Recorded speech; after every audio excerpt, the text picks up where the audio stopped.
मैं सबसे अपील करता हूं, आम आदमी पार्टी की सरकार बनेगी, हर परिवार को 5 साल में कम से कम 10 लाख रुपए का फायदा होगा। कैसे? हम आपकी बिजली फ्री करेंगे, हम आपका पानी फ्री करेंगे, आपके बच्चों को अच्छे स्कूल बना के अच्छी से अच्छी शिक्षा फ्री में देंगे, हर परिवार को पूरा मेडिकल बेनिफिट्स फ्री में मिलेंगे, सारा इलाज फ्री में होगा।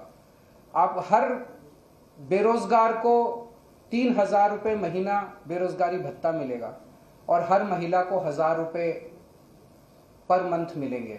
ये सारा मिला के अगर कैलकुलेट करें तो 2 लाख रुपए साल के बनते हैं और 5 साल में 10 लाख रुपए तक का हर परिवार को फायदा होगा। इसीलिए फिर से मैं अपील करूंगा सभी कांग्रेस के, बीजेपी के, सभी पार्टियों के वोटर्स, सपोर्टर्स से कि आप लोग अपनी अपनी पार्टी में रहिए। मैं छोड़ने को नहीं कह रहा, एक बार इस बार सब लोग मिलके झाड़ू का बटन दबा दीजिए। अरविंद जी आप एक ईमानदार कोशिश गोवा में कर रहे हैं, लेकिन हॉर्स ट्रेडिंग ये शब्द जो है गोवा की राजनीति में बहुत डीपली गया हुआ है। कभी तो कांग्रेस को शपथ दिलानी पड़ती है, आपको प्रतिज्ञा पत्र लेना पड़ता है। वोटर्स को आप कैसे यकीन दिलाएंगे कि अगर आपको सुन के दिया जाए तो आप ही सत्ता? हमने वोटर्स के हाथ में अपने हाथ काट के दे दिए।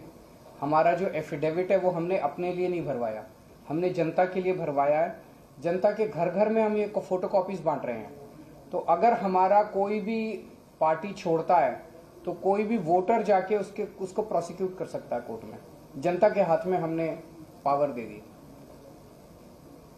वोट बंटने की भी आपने बात करी, भाजपा इसी के आधार पर ये दावा कर रही है कि हम तो सरकार बनाएंगे क्योंकि जो एंटी बीजेपी एंटी के वोट है वो उनका कोड वोट उनके पास रहेगा। बीजेपी ये दावा नहीं कर रही कि उनका एंटी वोट बट रहा है। बीजेपी तो खुल के दावा कर रही है कि हमारे 8 एमएलए आ गए तब भी सरकार हम ही बनाएंगे। इससे ज्यादा बेहूदगी हो सकती है? इससे ज्यादा बेशर्मी हो सकती है क्या? खुल के कह रहे हैं हम तो खरीद लेंगे, हमारे 8 एमएलए आ गए तब भी सरकार तो हम ही बनाएंगे।